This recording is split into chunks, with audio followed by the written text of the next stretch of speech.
Welcome back दोस्तों आज ये हमारे पास शेवरलेट बीट गाड़ी है डीज़ल। और इसके अंदर प्रॉब्लम है कि हमारा क्लस्टर मीटर पे जैसे सारी लाइटें आ रही है, मगर जब हम गाड़ी स्टार्ट करते हैं तो एक बार मैं गाड़ी को स्टार्ट करके दिखाता हूँ आपको। गाड़ी मैंने स्टार्ट कर दिया। हमारा जो आरपीएम है ये 1.5 के आसपास है, जैसे कि आप ये देख रहे हैं बीच में 1.5 के आसपास आरपीएम है। हमारी चेक इंजन लाइट भी चली गई है, मगर यहाँ पे एक माल फंक्शन की लाइट ऑन है। और इसके अंदर एक दिक्कत ये है कि जैसे हम गाड़ी को रेस देते हैं, तो ये हम गाड़ी को रेस दे रहे हैं, तो मैं आपको एक बार चेक कराता हूँ। ये हमारा एक्सीलेटर पैडल है, इसको हम पूरा प्रेस कर रहे हैं, ये बिल्कुल प्रेस कर रहे हैं, गाड़ी हमारे स्टार्ट है। तो हमारा कुछ भी आरपीएम मूवमेंट नहीं हो रहा है, जितनी आरपीएम है उतनी की उतनी ही है, हमारा आरपीएम बढ़ नहीं रहा है। और ये माल फंक्शन की लाइट ऑन है। और ये गाड़ी 2013 मॉडल है डीज़ल।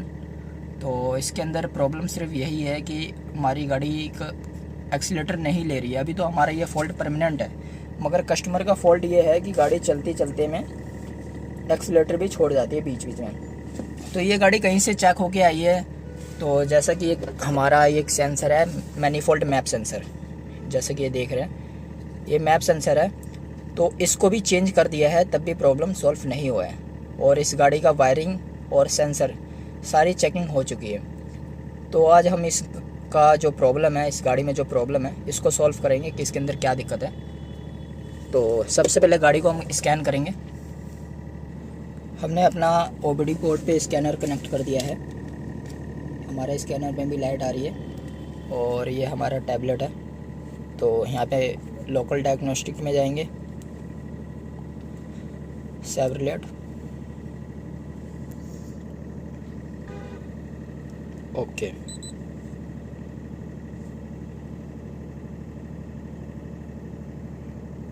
गाड़ी हमारी स्टार्ट है।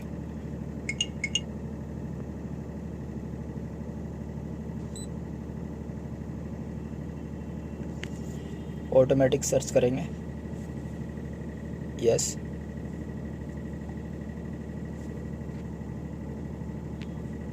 जैसे कि देख रहे हैं हमारे यहाँ व्हीकल मॉडल 2012 है, और हमारी गाड़ी की रजिस्ट्रेशन 2013 है, और व्हीकल मॉडल हमारे यहाँ पे 12 आ रहा है।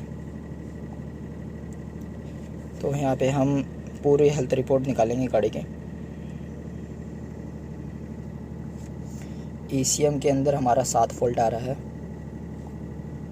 तो एक हमारा है CAN bus communication mass air flow sensor. तो ये जो मास एयर फ्लो सेंसर और मैनीफोल्ड, तो ये दोनों जो फॉल्ट है दोस्तों, यहाँ पे मैनीफोल्ड के 3 फॉल्ट आ रहे हैं, मास एयर फ्लो के भी और मैनीफोल्ड मैप के भी। तो इसमें 3 फॉल्ट आ रहे हैं, मगर ये जो हमारा मैप सेंसर है, ये इस फॉल्ट के कारण हमारा ये चेंज हो चुका है, फिर भी हमारा ये फॉल्ट परमानेंट ही आ रहा है। और चौथा जो हमारा फॉल्ट देख रहे हैं दोस्तों, P2127 accelerator pedal position sensor circuit 2 low voltage. तो वो हमारा मेन ये फॉल्ट है जिसके कारण हमारी गाड़ी का एक्सीलेटर नहीं हो रही है, गाड़ी के अंदर आरपीएम काम नहीं कर रहा है और पिकअप नहीं है गाड़ी में। तो ये फॉल्ट है। तो इस फॉल्ट के मुताबिक में दोस्तों, जैसे कि मैंने आपको पहले बताया कि इसका वायरिंग और सेंसर सारा कुछ चेक हो चुका है। तो सबसे पहले हम दोस्तों इसका ईसीएम चेक करेंगे। इसको बैक करेंगे,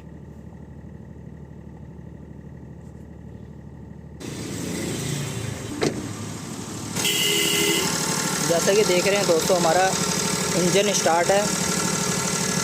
और ये हमारा बैटरी है, और बैटरी के पीछे हमारा ये ईसीएम है।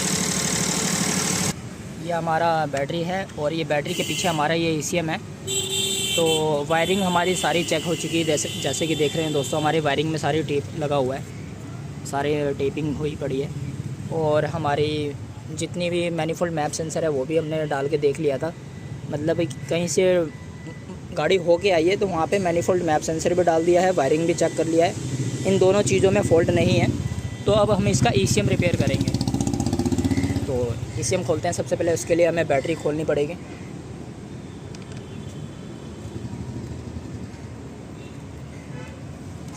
बैटरी बॉक्स खोल दिया है।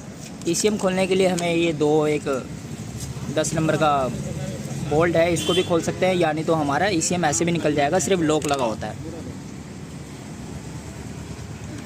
तो इसके लिए हम पहले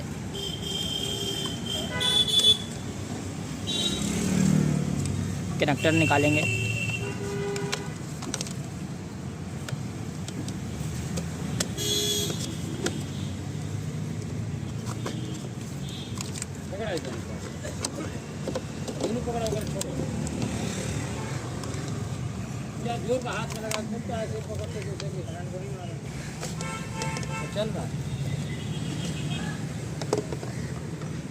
ये हमारा ECM है, जैसे कि देख रहे हैं दोस्तों, ये हमारा ECM का पार्ट नंबर है।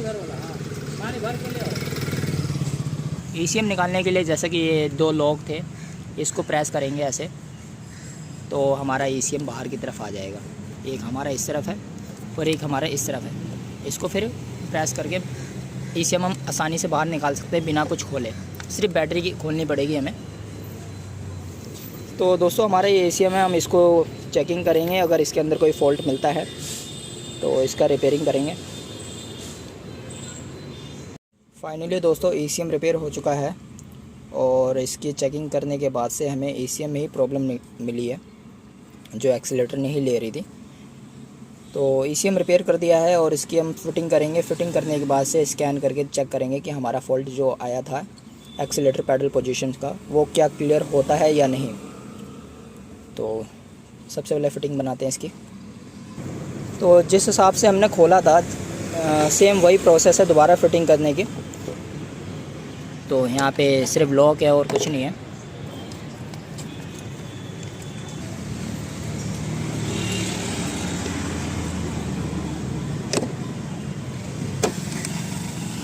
तो हमारा ECM इसके अंदर अच्छे तरीके से फिक्स हो चुका है और जो इसका कनेक्टर है, अब कनेक्टर लगाएंगे।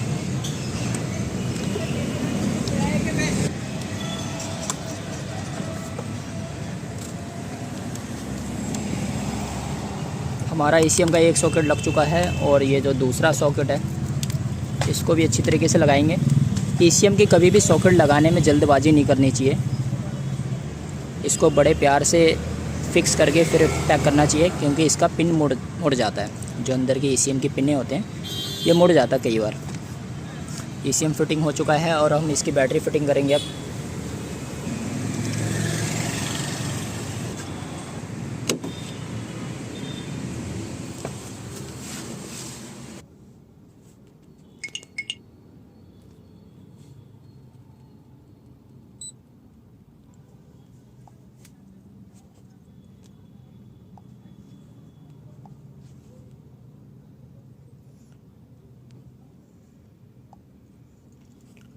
तो हम फिर से इसका पूरी हेल्थ रिपोर्ट चेक करेंगे।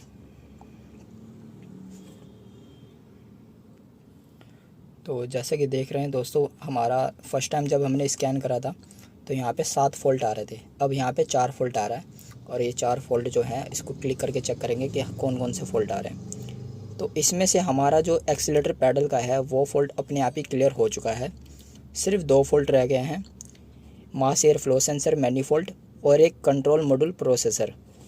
तो इस फॉल्ट को भी अभी क्लियर करेंगे।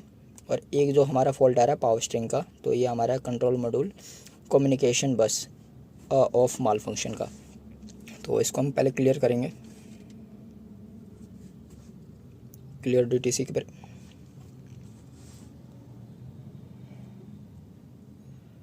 इग्निशन हमारा ऑन है।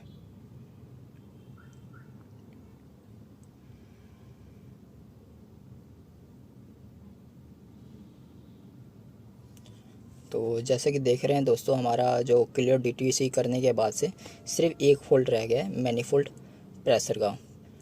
तो इसका जो फॉल्ट है अभी हम ECM में इसके रिलेटिव का कोई फॉल्ट हमें मिला नहीं था, सिर्फ एक्सीलेटर के रिलेटिव में फॉल्ट मिला था, तो वो हमारा क्लियर हो चुका है। अब हम गाड़ी को स्टार्ट करके चेक करेंगे।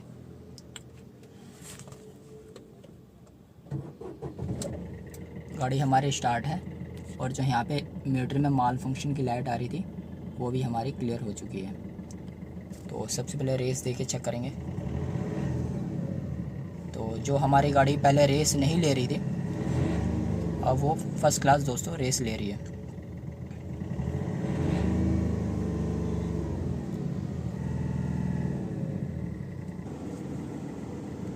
थोड़ी देर के लिए हम गाड़ी स्टार्ट करके रखेंगे ताकि हम चेक करेंगे दोबारा हमारा कोई फॉल्ट इस गाड़ी में आ रहा है या नहीं।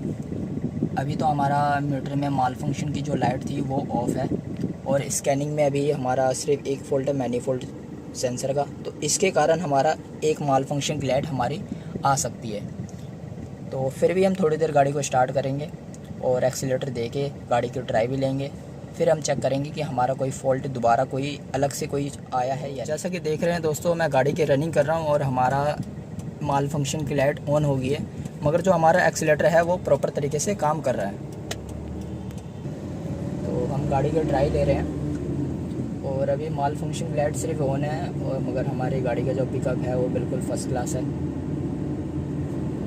तो सिर्फ एक लाइट माल आई हमारी मीटर में शो हो रही है, माल फंक्शन की लाइट, मगर जो हमारा कस्टमर का जो प्रॉब्लम था कि चलती गाड़ी में एक्सीलेटर बिल्कुल छोड़ जाती थी, बिल्कुल भी एक्सीलेटर नहीं लेती थी।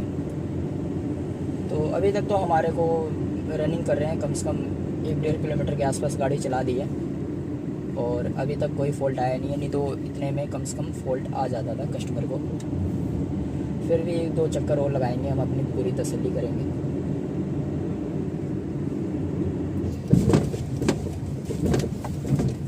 गाड़ी तो दोस्तों अभी फर्स्ट क्लास हमारी चल रही है, कोई दिक्कत नहीं है ये।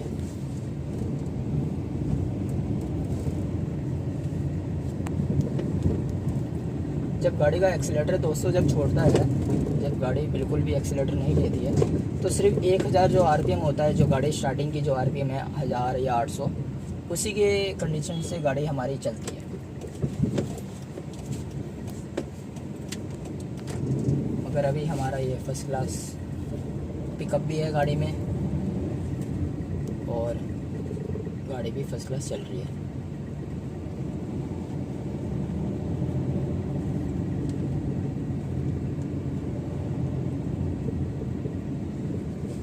अब मैं एक बार गाड़ी का जो लाइट आया है इसका एक बार स्कैन करके चेक करूँगा कि क्या फॉल्ट आया है जिसके कारण ये लाइट है, या जो हमारा मैनीफोल्ड का जो फॉल्ट रह गया था, या उसी कारण से ये लाइट आया है, या कोई और दूसरा कारण है जिसकी वजह से ये लाइट आई है। तो एक बार मैं स्कैन करके कंफर्म करूँगा। बाकी जो मेन प्रॉब्लम थी जो एक्सीलेटर नहीं लेने की, वो अब फर्स्ट क्लास है।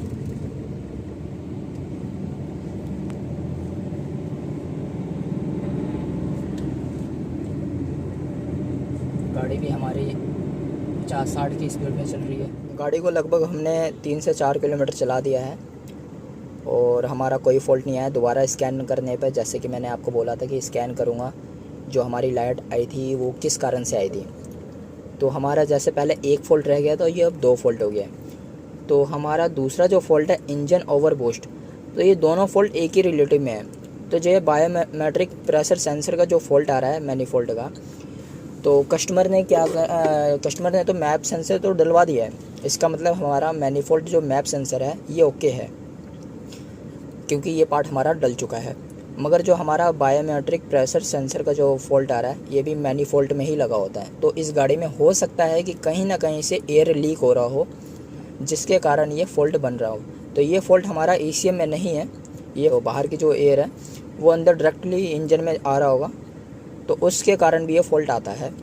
तो गाड़ी हमने चलाया, इंजन की माल फंक्शन की लाइट जो हमारा ऑन है जैसे कि आप देख रहे हैं, मगर जो गाड़ी में एक्सीलेटर की मेन प्रॉब्लम थी वो हमारी ओके है। तो आशा करता हूँ दोस्तों मेरी ये वीडियो जो है आपको पसंद आई होगी और इस वीडियो से आपको कुछ नॉलेज मिला होगा कि अगर हमारा एक्सीलेटर पैडल पोजीशन का बीट गाड़ी डीजल में अगर फॉल्ट आता है तो हमारा ECM भी ख़राब हो सकता है।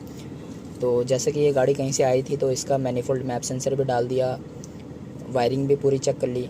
मगर इस वीडियो के रिलेटिव में आपको सिर्फ इतनी सीखने को मिलेगी कि अगर कभी ऐसा फॉल्ट आता है तो आप सेंसर या वायरिंग तो चेक तो करना होता ही है दोस्तों, फिर बाद में ECM पे जाते हैं। मगर आप सबसे पहले ECM भी चेक कर सकते हैं, ताकि अगर हम कोई सेंसर डालते हैं तो उसका पैसे जो कस्टमर के लगा हुआ है वो वेस्ट ना जाए।